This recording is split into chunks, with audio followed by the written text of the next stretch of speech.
Malpal, let's get right to it. You and I went inside the numbers today. We crunched some numbers, and we wanted to find an average of something. So Yes. here's how we did it. What we're going to be talking about is the offensive averages of player of the years that we have had in the magazines in the past 5 seasons that have been at the quarterback position.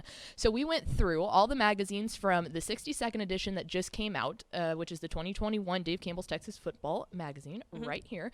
And we went all the way back to the 2017 preview magazine. Now, in all of these magazines, we have one player of the year for each classification, 6A through private schools. We went in and we just looked how many quarterbacks in the past 5 years have been their player of the year for their respective classification. Now, again, we're going all the way from 6A to private school. It didn't matter. All we needed you to be was a quarterback.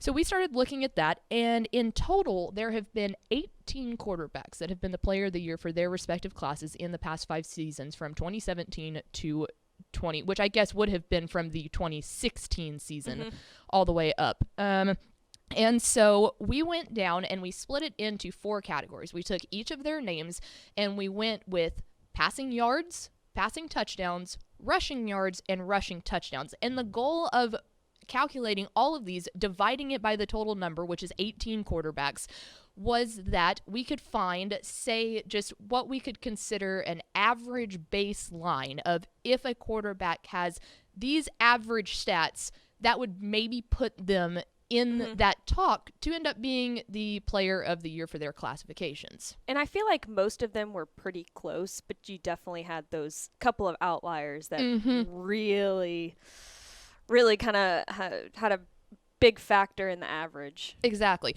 So go ahead and throw up the graphic here, and here's what we're looking at. Out of the 18 quarterbacks that have been named the player of the year for their respective classification in the past 5 seasons, these were the averages that came up. So for passing yards, it's 3,608 passing yards. Rushing yards was lower than that, pretty substantially, 1,076 average yards between those 18 quarterbacks. And then when you look at the touchdowns, passing touchdowns, obviously that correlates. The more passing yards, most likely the more passing touchdowns at 45, and rushing touchdowns at 19. So just kind of interesting there to take a look. And there was a couple things that we were looking at here. One, this kind of gives you a sight into passing has been, it's been a big part of Texas high school football in these recent years. And then rushing has obviously been a little bit lower there, but there was a couple things that we found really interesting in this. And again, this is not saying that if you reach this exact stat line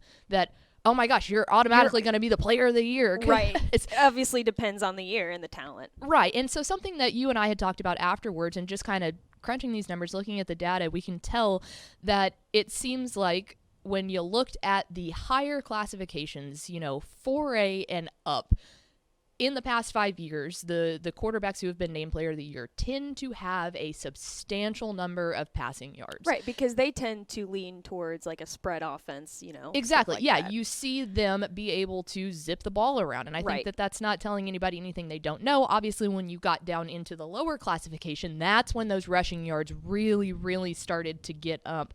When we kind of look, and I'll go through, here's the list of the names of the 18 players. It was Demetrius Davis, Andrew Body, Rodwell Freeman, and Preston Stone. In 2020, it was Dane Yinch, Ben Crockett, and Bryce Steele. In 2019, Haynes King, Landry Gilpin, Keyshawn Johnson, and Grant Gunnell. In 2018, Tanner Mordecai, Spencer Sanders, Jace Terry, and Grant Gunnell again. And then in 2017, it was Nick Gerber, Jeremiah Crawford, and Rashad Paul. So those are the 18 quarterbacks that have been named player of the year.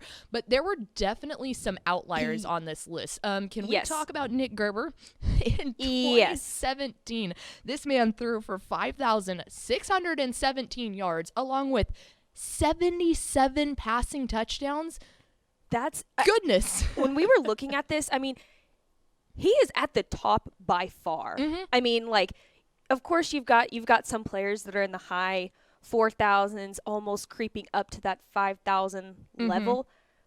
But he is by far the highest. The highest in that group. Well, and it was that 77 passing touchdowns really stood out to me because I guess if I look down back at the list, Ben Crockett had 63. That was 2020 1A Player of the Year in McLean.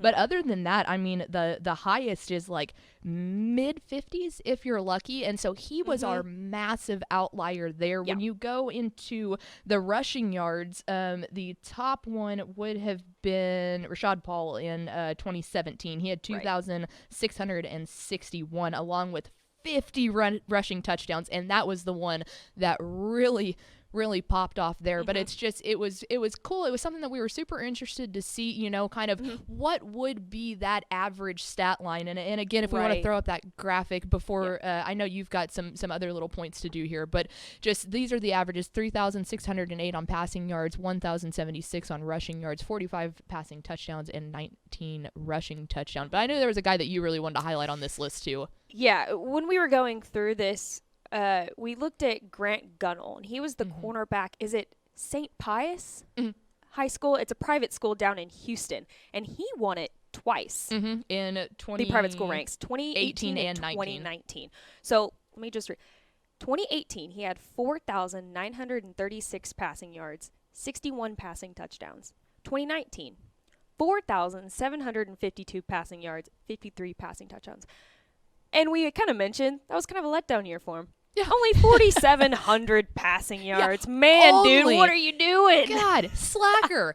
Only 47? Like, are you kidding me? And I also saw that in 3+ seasons, this man totaled 16,108 passing yards and 195 touchdowns. Dude, he was in high school. What a baller. Lighting up that private school ranks. And of course, I saw someone in the comments obviously saying Landry Gilpin's numbers were crazy. Yeah, in 2019, 544 passing yards, 50 passing touchdowns, 2,112 rushing yards, and 32 rushing touchdowns. Obviously, our 2018 Mr. Texas Football Player of the Year, so it didn't disappoint. But there you go. Just kind of looking at if any of you quarterbacks are watching and you say, you know what my goal is? My goal is to be the Player of the Year in that Bible of Texas football.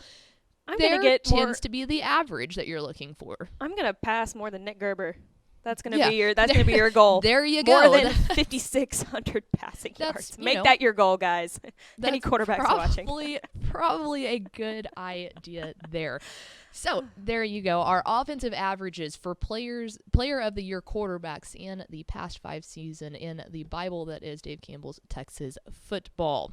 Thanks so much for watching that video. If you would like more and to be notified when they come out, go ahead and click that subscribe button right down there. You can also watch Texas Football Today every day live at noon on TexasFootball.com, Facebook, Twitch, and right here on YouTube. For more of the best coverage of Texas football in the Lone Star State, go to TexasFootball.com/subscribe.